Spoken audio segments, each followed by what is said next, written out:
중세말 서유럽의 가장 커다란 사건 가운데 하나인 백년전쟁은 여러 방면에서 그 이름에 걸맞은 커다란 변화들을 몰고 왔습니다. 특히 군사 부분에서 중무장 기사 중심의 조직과 전술이 한계를 드러내고 봉건적 소집군 대신 급료를 지급받는 상비군의 발달을 촉진했으며 무기와 군사 기술의 변화를 가져왔습니다. 그와 더불어 한 시대를 풍미했던 기사도의 이상은 그 전쟁이 끝날 무렵에 이르러 허수아비에 입힌 화려한 외투 같은 것으로 전락하게 되었습니다. 하지만 이 전쟁에는 한 시대의 전쟁으로 뭉뚱그리기에는 너무도 이질적인 장면들이 겹쳐져 있었습니다. 먼저 이 전쟁에선 오늘날의 통념으로는 선뜻 이해하기 어려운 낭만적이고 목가적인 전투 장면들이 간간히 펼쳐졌습니다. 그 중에서도 1384년 푸아트 지방의 베르테오 공선전 이야기는 가장 유명한 에피소드 가운데 하나입니다. 폭격에 맞서 꿋꿋이 요새를 지키던 르노 드 봉페랑이라는 기사는 급기야 성벽 밑으로 갱도를 파고 들어온 적군과 싸우던 중 자신의 맞수가 부르곰 공작 누이라는 것을 알고는 자신에게 찾아온 영광과 행운에 감격한 나머지 그에게 직접 기사 서임을 받는 조건으로 흑태자 에드워드를 배신하고 기꺼이 이 요새를 내어주겠다고 제안합니다.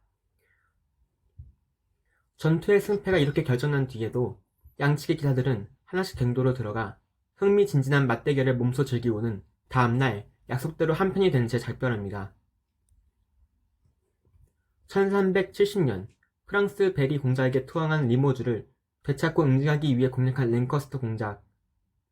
존 오브 곤트는 역시 지하 갱도에서 자신과 맞붙어 싸우며 통성명까지 한 기사를 취하하고 성이 점령된 뒤 어느 누구도 살려두지 말라는 마틴 흑태자의 명령도 불구하고 이 기사를 포함한 3명의 기사들의 호소에 응하여 목숨을 구해줍니다. 백년전쟁 초기에 서쪽 변경을 뒤흔든 이른바 브루타뉴 기승전쟁 때의 30용사의 결전 또한 빼놓을 수 없는 명장면일 것입니다.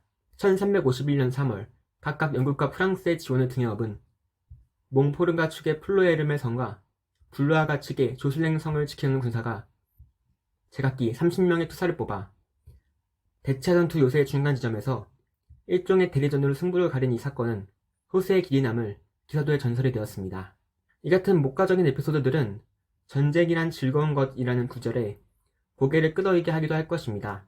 한편 1415년 10월 프랑스 북단의 아젠쿠르 벌판에서는 전혀 다른 광경이 펼쳐졌습니다. 진창에 뒤엉켜버린 프랑스 기병대의 실책은 영국 군수대의 화살 세례 속에 하나의 창극으로 빚어졌습니다. 전장은 약 6,000구의 시신으로 뒤덮였고 그 중에는 프랑스군을 지휘한 도원수 샤를 델브레를 비롯하여 10여 명의 공작과 백작 등의 대기족들도 있었습니다. 그런데 정작 충격적인 일은 전투의 승패가 길어가는 막바지에 일어났습니다.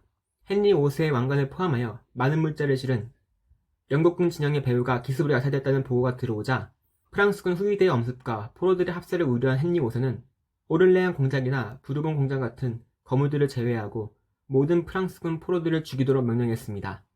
이렇듯 목각 전쟁과 잔혹함을 넘나드는 백년전쟁의 유명한 에피소드들은 중세 말에 전쟁이 그때그때의 상황과 행위자들의 습성이나 판단에 따라 아무런 원칙이나 규칙 없이 펼쳐진 듯한 인상을 줍니다.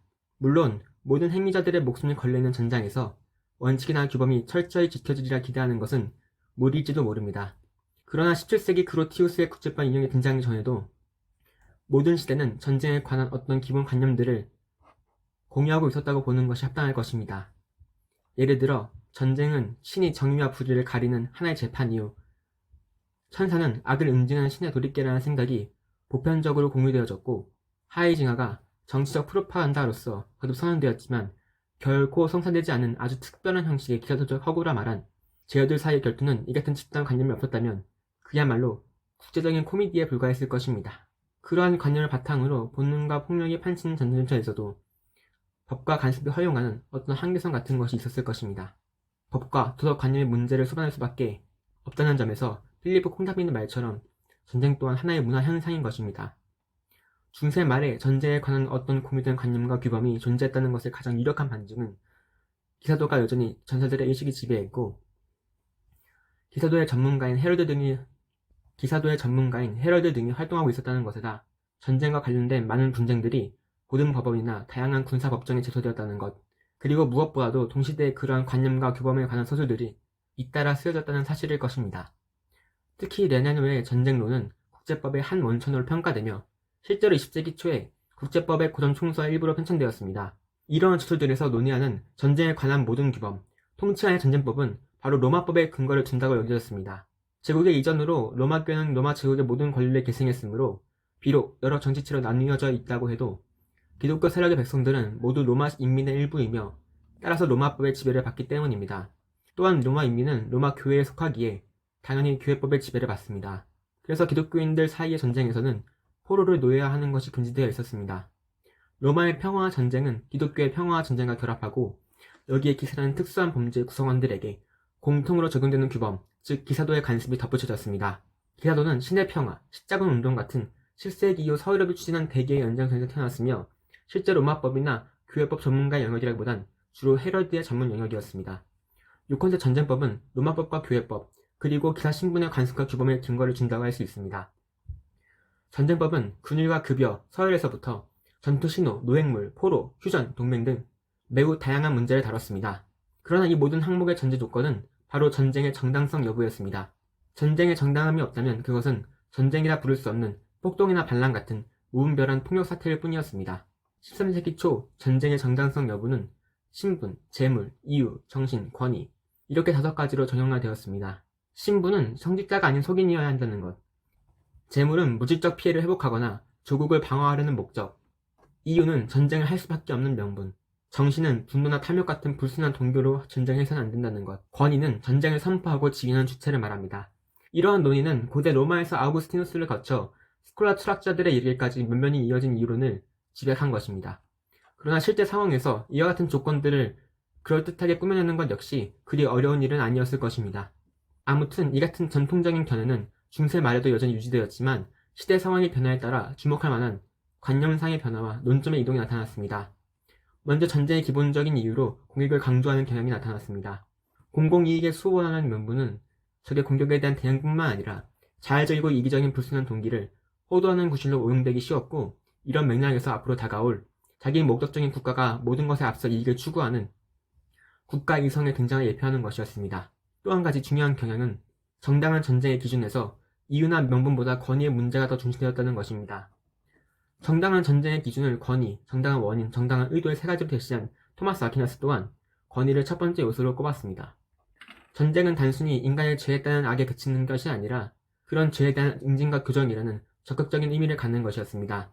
그것은 정의를 위한 투쟁인 것이었습니다. 전쟁의 이와 같은 막중한 의미 탓에 신과 사람들 앞에 정통성으로 인정받은 군주가 그 전쟁의 지휘자이자 책임자가 되어야 했습니다. 그런데 문제는 중세 말의 현실에서 전쟁을 이끌 정당한 권위를 가진 군주가 과연 누구인가 하는 것이었습니다. 주권자로서 명실상부한 군주의 지위는 아직 논란이 없이 확고한 시대가 아니었기 때문에 그것은 황제에서부터 일개 제국에 이르기까지 다양한 대상을 가리킬 수 있었습니다. 중세 전반에 걸쳐 전쟁권을 행사할 수 있었던 주체는 대영주, 황제 및 교황, 왕국 또는 대제후령의 군주, 이렇게 3가지 범주로 구분할 수 있었습니다.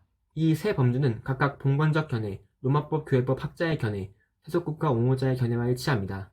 첫 번째 견해는 관습에 따라 귀족은 전쟁을 할 수 있다는 것인데, 의사만하는 귀족이 남작 정도까지 지칭한다고 해도 중세 말에 와서는 이러한 영주들의 전쟁은 군주의 사전 허락이 없는 이상 사적인 전쟁이자 왕병에 대한 거역으로 인식되었습니다. 두 번째 견해에 따르면 공적 전쟁은 오로지 로마 인민을 대표한 황제에 의해, 그리고 차후에는 로마 교회에 의해 선포될 수 있었습니다. 그러나 황제의 지배 영역에 있는 로마 인민이 소수에 불과했으며 교황이 십자군 전쟁을 주도할 수 있는 시대는 오래전이 끝이 났다는 것이었습니다. 결국 중세 말의 현실에 부합하는 것은 부상하는 세속국가 통치자의 권리를 옹호하는 견해였습니다. 과거 영주는 누구나 그의 영지에서 군주라고 말해줬으나 이젠 국왕은 그의 영역에서 황제라는 것이 현실이었습니다. 물론 현실은 그렇게 간단하진 않았습니다. 군주는 그 위에 어느 상급자도 없어야 했지만 영국 왕은 프랑스 왕의 봉신이기도 했고, 프랑스 왕과 황제라는 상급자가 있었던 부르고뉴 공작 등의 제후들은 나름대로 자기 영역에서 통합된 제후국가 건설을 모색하고 있었습니다. 여하튼 이 3번째 견해는 봉건 영주들에게 또는 황제와 교황에게 전쟁의 권리를 인정한 앞의 2 견해에 비해 하나의 기독교 왕국이 어느 정도 통합성을 갖춘 세속 왕국 또는 제후령 같은 정치 단위로 갈라진 현실을 있는 그대로 반영하고 있었으며, 아울러 법관념이 현실에 적응하는 과정을 보여주고 있습니다. 그리고 백년전쟁 시대의 현실은 무엇보다도 제후들의 야심이 조절되고 그 돈의 기반이 점점 더 좁아졌음을 보여줍니다. 오늘의 영상은 여기까지입니다. 시청해주셔서 감사합니다.